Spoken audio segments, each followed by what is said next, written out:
Landlords, do you know that there are various types of tenancy agreements that may well be applicable to your type of tenancy?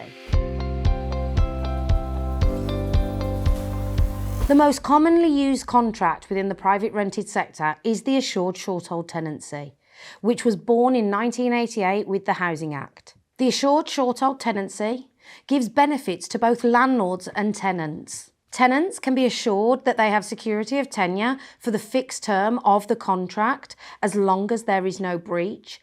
And for landlords, they now have two notices, Section 21 and Section 8, which can be used in order to gain possession should the need arise. There are three main criteria in order for an assured shorthold tenancy to exist. The first is that the tenant must be an individual.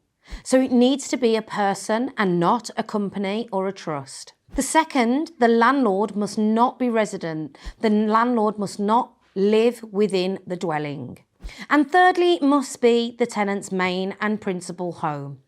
Should those three criteria be met, then the tenancy will be deemed in the eyes of the law as an assured shorthold tenancy. This is regardless of what tenancy has actually been put in place. Non-Housing Act agreements are the other variety of tenancy that are quite regularly used in our industry. A main example of something that falls outside of the Housing Act is a company-let tenancy agreement.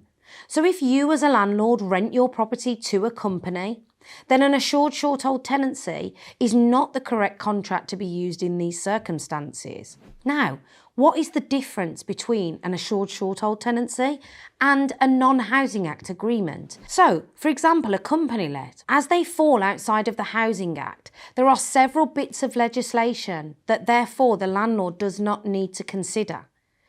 A few examples are deposit registration is not applicable. On a non-Housing Act agreement, landlords, did you know you don't need to register the tenant's deposit? The tenant fee ban is not applicable to non-Housing Act tenancy agreements. And therefore that means there is no deposit cap for any tenancies that are let outside of the Housing Act. Fees. You can charge fees to your tenant, to the company, for example. You can charge them a referencing fee. You could charge them an administration fee. You can charge them late payment fees. The tenant fee ban doesn't apply. And the way you as a landlord gain possession of your property is completely different to those that fall under their assured shorthold tenancies and those Housing Act tenancy agreements we've just talked about. In a non-Housing Act agreement, so in this circumstance a company let, a landlord can quite simply just end the tenancy at the end of the fixed term by letting the tenants know. If and when that tenancy has come to an end and gone into a rolling contract, a landlord does have to give notice should he require possession of the property, but in the form of a notice to quit, giving a minimum of 4 weeks' notice.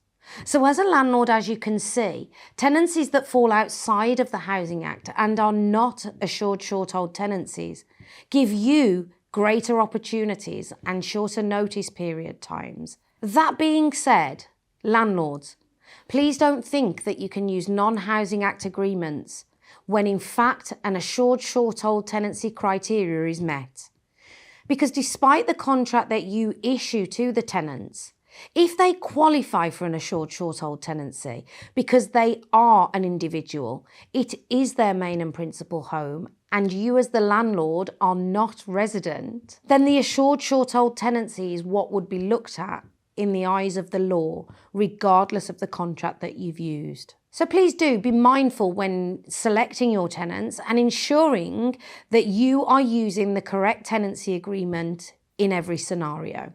So I hope you found this useful and informative, and if you did, please do click like and subscribe to our channel, and please be sure to join our quarterly webinars where we talk about legislation in more detail and covering a variety of different subjects on a quarterly basis.